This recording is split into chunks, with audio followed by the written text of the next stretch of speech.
திருப்பத்தூரை அடுத்த திம்மனாமுத்தூர் என்கின்ற பகுதியில் திமுக ஊராட்சி மன்ற தலைவர் அமிர்தம்மாள் என்பவரின் மகன்கள் பழனி, பாலாஜி மற்றும் கிரிபாபு.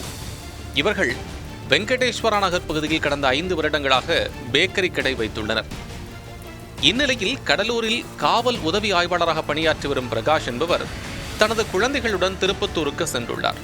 அப்போது குழந்தைகள் ஐஸ்கிரீம் கேட்கவே அதனை வாங்கி கொடுப்பதற்காக பாலாஜி பேக்கரிக்கு சென்றுள்ளார்.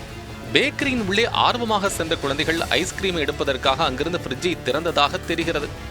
அப்போது கடையில் இருந்த பழனி, பாலாஜி, கிரிபாபு ஆகியோர் குழந்தைகளை தகாத வார்த்தைகளால் பேசி வெளியே போகச் சொன்னதாக கூறப்படுகிறது. இதனை பார்த்து அதிர்ச்சியான காவல் உதவி ஆய்வாளர் பிரகாஷ் பேக்கரி உரிமையாளர்களை தட்டி கேட்டுள்ளார். அப்போது அவர்களுக்குள் வாக்குவாதம் முற்ற ஒருவருக்கொருவர் மாறி மாறி அடித்துக் கொண்டனர். இது தொடர்பாக விளக்கம் கொடுத்த பேக்கரி கடை உரிமையாளர்கள் பாலாஜி, கிரிபாபு மற்றும் பழனி ஃப்ரிட்ஜில் ஷாக் அடித்துவிடும் என்ற பயத்தில்தான் குழந்தைகளை தொட வேண்டாம் என சொன்னதாகவும் தகாத வார்த்தைகளால் திட்டவில்லை என்றும் கூறினர். மேலும் காவல் உதவி ஆய்வாளர் பிரகாஷ் தான் தங்களை தாக்கியதாகவும் தெரிவித்தனர். உள்ள வந்து நின்றாங்க, வயிறுல மாட்டிக்கும் போப்பா, வெளியே நின்று அவர் என்ன சொல்றாரு, நாய்ங்களா போய் வெளியே போக சொல்றாரு. இல்ல அதுதான் ஏன் என்ன பிரச்சனை?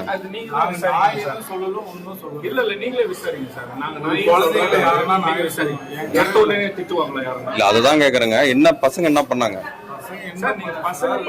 பசங்களை பத்தி நாங்க சாப்டர் கிட்ட வரல.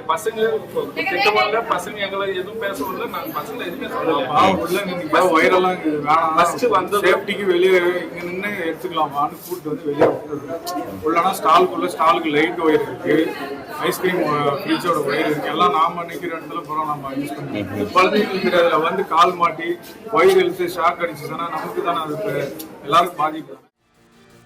ஆனால் இதை ஏற்க மறுத்துள்ள காவல் உதவி ஆய்வாளர் பிரகாஷ், ஏற்கனவே பலமுறை அந்த கடைக்கு சென்றுள்ளேன். இப்போதும் குழந்தைகள் உரிமையுடன் ஐஸ்கிரீம் எடுத்தனர்.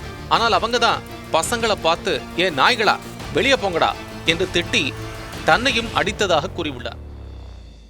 உள்ள போயிட்டு அந்த ஃப்ரீசர் வந்து ஓப்பன் வச்சு இது வரைக்கும் அந்த கடைக்கு வந்து ஒரு 50 டைம் என் பையன் போயிட்டு அந்த மாதிரி ஓப்பன் பண்ணி அந்த கடையில வந்து ஐஸ்கிரீம் தான் எடுத்துருக்காங்க. ஒரு 50 டைம் போயிருப்பான் அந்த கடைக்கு. இன்னைக்கும் அதே மாதிரி அந்த கடைக்கு போயிட்டு அவன் போயிட்டு ஐஸ்கிரீம் எடுக்கிறான். நாய்களை வெளியே போங்க அப்படின்னு கேட்குறான். நான் செப்பலை அந்த கடைக்கு உள்ள வெளியே கழட்டி விடுறேன். அப்போ என் காதில் கேட்குது, என்னத்துக்கு கேட்குறேன் இதுக்கு என்ன சும்மாவா வாங்கிட்டு இருக்கோம் அப்படின்னு. அதுக்கு அங்கேருந்து என்ன பண்ணுறான் வந்து படால் 3 அடி அடிச்சு ஒரு பாட்டில் ஒன்று கையில் இருக்கு. வெளியே போடா. அதுக்கப்புறம் அங்கே இருக்கிற ஒரு 7 பேரும் சேர்ந்து ரோட்ல பிடிச்சி அடிக்கிறாங்க. துணி நான் வந்து இன்னர்வேர் போடல அப்படின்னு சொல்லி துணியை பிடிச்சி நின்றுக்கிறேன். அவனுக்கு அந்த துணியை வேணும்னே கட்டி நான் அசிங்கப்படுத்தணும்னு அடிச்சு 7 பேர் சேர்ந்து அடிக்கிறாங்க. சம்பவத்தின் உண்மை என்ன, யார் சொல்வது சரி என்பது இதுவரை தெரியவில்லை. பேக்கரியில் சிசிடிவி கேமராவும் இல்லை என்பதும் குறிப்பிடத்தக்கது. இச்சம்பவம் குறித்து போலீசார் வழக்கு பதிவு செய்து விசாரணை நடத்தி வருகின்றனர்.